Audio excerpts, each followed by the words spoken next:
নকশালবাড়ি ও ভারতীয় বাম রাজনীতির বিভাজন, ঐতিহাসিক ও রাজনৈতিক বিশ্লেষণ। ভূমিকা। 1967 সালের মে মাসে উত্তরবঙ্গের ছোট্ট একটি গ্রাম নকশালবাড়ি ভারতীয় রাজনীতির ইতিহাসে এমন এক বিস্ফোরণ ঘটায় যার প্রতিধ্বনি আজও ভারতের বাম রাজনীতিকে নাড়া দেয়। এই বিদ্রোহ শুধু কৃষকদের জমির দাবি বা স্থানীয় সংঘর্ষের গল্প নয়, বরং এটি ভারতীয় বাম রাজনীতির ভেতরে জমে থাকা আদর্শগত দ্বন্দ্ব ও কৌশলগত বিভাজনের প্রকাশ। নকশালবাড়ি প্রশ্ন তুলেছিল, ভারতের বিপ্লব কি সংসদীয় গণতন্ত্রের পথে সম্ভব, নাকি সশস্ত্র সংগ্রামের মাধ্যমে? এই প্রশ্নের উত্তর খুঁজতে গিয়েই ভারতীয় বাম রাজনীতি দুই বিপরীত ধারায় বিভক্ত হয়ে পড়ে।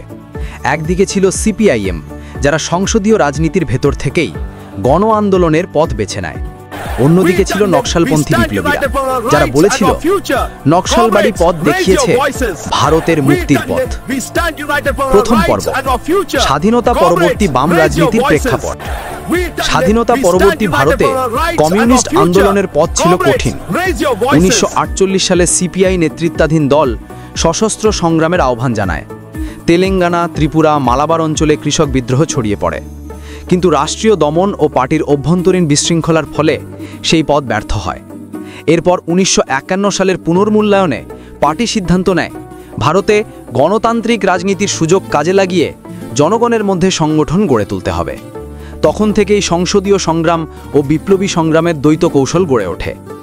এই নীতিতে 1952 সালে কমিউনিস্টরা প্রথমবার নির্বাচনে অংশ নেয় এবং অল্প সময়ের মধ্যেই কেরালা, পশ্চিমবঙ্গ, ত্রিপুরায় শক্তিশালী ভিত্তি গড়ে তোলে। তবে দলীয় অভ্যন্তরে মতভেদ থেকেই যায়। বিপ্লবের পথে কে কতটা আপোষ করবে আর কে কতটা সংঘর্ষে যাবে, সেই প্রশ্নের উত্তরেই পরবর্তী বিভাজনের বীজ বুনে দেয়। দ্বিতীয় পর্ব, 1964 সালের বিভাজন, সিপিআই ও সিপিআইএম। চীন ভারত যুদ্ধ এই দ্বন্দ্বকে তীব্র করে তোলে। একদিকে পার্টির একাংশ চীনকে সমাজতন্ত্রী বন্ধু রাষ্ট্র হিসেবে দেখেছিল, অন্যদিকে আরেক অংশ ভারতের জাতীয় স্বার্থের কথা বলেছিল। এই মতভেদের জেরে 1964 সালে কমিউনিস্ট পার্টি ভেঙে যায়। একদিকে সিপিআই, অন্যদিকে সিপিআইএম। সিপিআই এর নেতৃত্ব সংসদীয় পথ ও জাতীয় গণতন্ত্র ফ্রন্ট গঠনে জোর দেয়। অন্যদিকে সিপিআইএম ঘোষণা করে ভারতের বিপ্লবের লক্ষ্য শ্রেণী সংগ্রাম, কিন্তু তার পথ গণতান্ত্রিক গণ আন্দোলন ও সংসদীয় সংগ্রামের সমন্বয়। এই নতুন দলের মধ্যে শক্তিশালী নেতৃত্ব উঠে আসে। ইএমএস নাম্বুদ্রিপাদ, বিটি রন্দিবা, প্রমোদ দাশগুপ্ত, হরেকৃষ্ণা কনর, জ্যোতি বসু প্রমুখ। সিপিআইএম এর লক্ষ্য ছিল জনতার মধ্যে থেকে দীর্ঘমেয়াদী সংগঠন তৈরি করা, গণভিত্তি গড়ে তোলা এবং সংসদীয় সংগ্রামকে শ্রেণী সংগ্রামের অঙ্গ হিসেবে ব্যবহার করা। কিন্তু সিপিআইএম এর ভেতরেই একদল তরুণ নেতা মনে করতেন এই সংসদীয় পথ আসলে বিপ্লবের বিশ্বাসঘাতকতা। এই অসন্তোষ থেকেই জন্ম নেয় নকশালবাড়ির বিস্ফোরণ। তৃতীয় পর্ব, নকশালবাড়ি বিদ্রোহের সূচনা। 1967 সালের মে মাসে দার্জিলিং জেলার নকশালবাড়ি অঞ্চলে কৃষকেরা জমির দাবিতে উঠে দাঁড়ায়। নেতৃত্বে ছিলেন চারু মজুমদার, কানু সেনাল ও জঙ্গল সাঁওতাল। তারা মাও সেতুংয়ের চিন্তাধারা থেকে অনুপ্রাণিত হয়ে বলেছিলেন, ভারতের মুক্তি আসবে গ্রাম থেকে শহর অবরোধের মাধ্যমে জনযুদ্ধের পথে। চেয়ারম্যান মাও আমাদের নেতা, এই স্লোগান ছড়িয়ে পড়ে উত্তরবঙ্গের গ্রামে গ্রামে। কৃষকেরা জমিদারদের জমি দখল করে নেয়, শোষকদের বিরুদ্ধে সশস্ত্র প্রতিরোধ গড়ে তোলে। পুলিশের সঙ্গে সংঘর্ষে বহু মানুষ নিহত হন। সিপিআইএম এর নেতৃত্ব এই আন্দোলনকে বামপন্থী বিচ্যুতি বলে নিন্দা করে। তাদের যুক্তি ছিল, এই ধরনের সশস্ত্র অভিযানে রাজ্য সরকার ও জনতার সম্পর্ক ছিন্ন হয়, যা রাষ্ট্রীয় দমনকে আরও উস্কে দেয়। কিন্তু নকশালপন্থীরা বলেন, সংসদীয় রাজনীতি হলো পুঁজিবাদী শাসনের হাতিয়ার, প্রকৃত মুক্তি আসবে বন্দুকের নলের মুখ থেকে। এই সংঘর্ষের মধ্যেই বাম ঐক্যের ভিত ভেঙে পড়ে। চতুর্থ পর্ব, সিপিআইএম এর গণভিত্তি গঠন। যখন নকশালরা পাহাড় ও গ্রামে সশস্ত্র আন্দোলনে মনোনিবেশ করছে, তখন সিপিআইএম বাস্তব রাজনীতির মাঠে নিজেদের গণভিত্তি তৈরি করতে শুরু করে। 1967 সালে পশ্চিমবঙ্গে প্রথম যুক্তফ্রন্ট সরকার গঠিত হয়, যেখানে সিপিআইএম ছিল মুখ্য শক্তি। সরকার কৃষি সংস্কার, জমি সিলিং আইন, শ্রমিকদের দাবি, এই সব ইস্যুতে গণমানুষের পাশে দাঁড়ায়। দল সংগঠিত করে কৃষক সভা, শ্রমিক সংগঠন, ছাত্র যুব ফ্রন্ট, যা পরে সিপিআইএম এর দীর্ঘমেয়াদী শক্তির ভিত হয়। সিপিআইএম বুঝেছিল বিপ্লব কেবল স্লোগানে নয়, সংগঠন ও জনগণের চেতনার মধ্যে রোপণ করতে হয়। 1969-এর পর যখন নকশাল আন্দোলন রাষ্ট্রীয় দমনের কবলে ছিন্ন ভিন্ন, তখন সিপিআইএম-এর এই গণভিত্তি বাম রাজনীতিকে টিকিয়ে রাখে। বিশেষ করে পশ্চিমবঙ্গের গ্রামীণ এলাকায় পার্টি পঞ্চায়েত শক্তি, ভূমি সংস্কার আন্দোলন ও সংগঠিত কৃষক লড়াইয়ের মাধ্যমে গভীরভাবে প্রথিত হয়। এই গণভিত্তি পরে 1977-এ বাম ফ্রন্ট সরকার গঠনের ভিত্তি রচনা করে। অর্থাৎ সিপিআইএম নকশালবাড়ির বিপ্লবী আঘাতের বিপরীতে একটি সংগঠিত জনতান্ত্রিক বামপন্থার রূপ দেয়। পঞ্চম পর্ব, সিপিআইএমএল-এর জন্ম ও বিপ্লবী পথ। চারু মজুমদার তার বিখ্যাত ঐতিহাসিক আট নক্তেরে লিখেছিলেন, ভারতের সমাজ এখনো আধা উপনিবেশিক ও আধা সামন্ততান্ত্রিক, তাই বিপ্লবের পথ হবে চীনা ধাঁচের জনযুদ্ধ। 1969 সালের 22 এপ্রিল লেনিনের জন্মদিনে গঠিত হয় CPIML, communist party of India, Marxist Leninist. এদের মূল নীতি ছিল সশস্ত্র কৃষক বিদ্রোহ, নির্বাচনী রাজনীতি বর্জন এবং শহর থেকে নয় গ্রাম থেকে বিপ্লবের সূচনা। এই আদর্শ দ্রুত ছড়িয়ে পড়ে পশ্চিমবঙ্গ, বিহার, অন্ধ্রপ্রদেশ, আসাম, পাঞ্জাব, কেরালা পর্যন্ত। কিন্তু একই সঙ্গে রাষ্ট্রীয় দমনও ভয়াবহ হয়।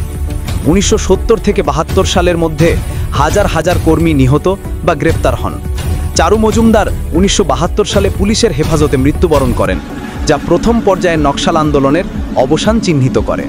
ষষ্ঠ পর্ব, দমননীতি ও সহিংস সংঘাত।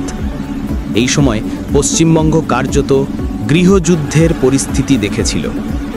নকশালদের শ্রেণীশত্রু নিধন অভিযান এবং রাষ্ট্রীয় দমন উভয়ই ভয়াবহ সহিংসতা সৃষ্টি করে। হাজার হাজার যুবক পুলিশ এনকাউন্টারে মারা যায়, হাজারো পরিবার উচ্ছিন্ন হয়। সিপিআইএমের কর্মীরাও আক্রান্ত হন। বিশেষত গ্রামীণ এলাকায় নকশালদের হাতে বহু দলীয় কর্মী নিহত হন। এই সংঘাত বাম রাজনীতিকে দুর্বল করে দেয়, কিন্তু সিপিআইএমের সংগঠন তার গণভিত্তির কারণে টিকে থাকে। নকশাল আন্দোলন ব্যর্থ হলেও তার বিপ্লবী চেতনা বাম রাজনীতির ভেতরে এক স্থায়ী প্রভাব রেখে যায়। সপ্তম পর্ব, পুনর্গঠন ও নতুন পথ। চারু মজুমদারের মৃত্যুর পর সিপিআইএমএল ভেঙে যায় একাধিক গোষ্ঠীতে। কিছু গোষ্ঠী সশস্ত্র পথে থাকে, যেমন পিপলস ওয়ার গ্রুপ, এমসিসি ইত্যাদি। অন্য গোষ্ঠী ধীরে ধীরে গণ আন্দোলনের পথে ফিরে আসে। 1980-90 দশকে সিপিআইএমএল লিবারেশন নির্বাচনে অংশ নেয়, ট্রেড ইউনিয়ন, কৃষক আন্দোলন, নারী সংগঠন গড়ে তোলে। এই ধারা বিহার, ঝাড়খণ্ড, আসাম ইত্যাদি রাজ্যে প্রভাবশালী হয়। অন্যদিকে সিপিআইএম সংসদীয় পথে স্থায়ী প্রভাব বিস্তার করে। বিশেষত 1977 থেকে 2011 পর্যন্ত পশ্চিমবঙ্গে বামফ্রন্ট সরকারের নেতৃত্ব দেয়। এই সময় ভূমি সংস্কার, পঞ্চায়েত ব্যবস্থা ও জনমুখী নীতির মাধ্যমে বাম রাজনীতি জনগণের জীবনের সঙ্গে যুক্ত হয়ে পড়ে। অর্থাৎ নকশালবাড়ি যে বাম রাজনীতির ভেতর বিভাজন তৈরি করেছিল, সেই বিভাজন থেকেই দুটি ভিন্ন কিন্তু পরস্পর সম্পর্কিত ধারা জন্ম নেয়। একটি গণতান্ত্রিক বাম, অন্যটি বিপ্লবী বাম। অষ্টম পর্ব, আদর্শ বনাম কৌশল। বিতর্কের মূলে নকশালবাড়ি আসলে এক মৌল প্রশ্ন তুলেছিল, বিপ্লব কি বন্দুকের নল থেকে আসে, না জনগণের গণসংগ্রাম থেকে? সিপিআইএমের মতে ভারতের সমাজে এখনও গণতান্ত্রিক কাঠামো বিদ্যমান, তাই জনগণের ভোট, সংগঠন ও আন্দোলনের মাধ্যমে ধীরে ধীরে সমাজতন্ত্রের পথে অগ্রসর হওয়া সম্ভব। নকশালরা বলেছিল, এই গণতন্ত্র আসলে বুর্জুয়া রাষ্ট্র ব্যবস্থার মুখোশ, অতএব প্রকৃত মুক্তি কেবল সশস্ত্র সংগ্রামের মাধ্যমেই সম্ভব। এই বিতর্কই ভারতের বাম রাজনীতির চিরন্তন দ্বন্দ্ব, সংসদীয় সংগ্রাম বনাম সশস্ত্র বিপ্লব। এখনও সেই প্রশ্নের একক উত্তর নেই, কিন্তু ইতিহাস বলছে দুই পথই কোনো না কোনোভাবে জনগণের মুক্তির আকাঙ্ক্ষা থেকেই উদ্ভূত। নবম পর্ব, নকশালবাড়ির সামাজিক প্রভাব ও সাংস্কৃতিক উত্তরাধিকার। নকশালবাড়ি কেবল রাজনৈতিক ঘটনা নয়, এটি ছিল সামাজিক চেতনার বিস্ফোরণ।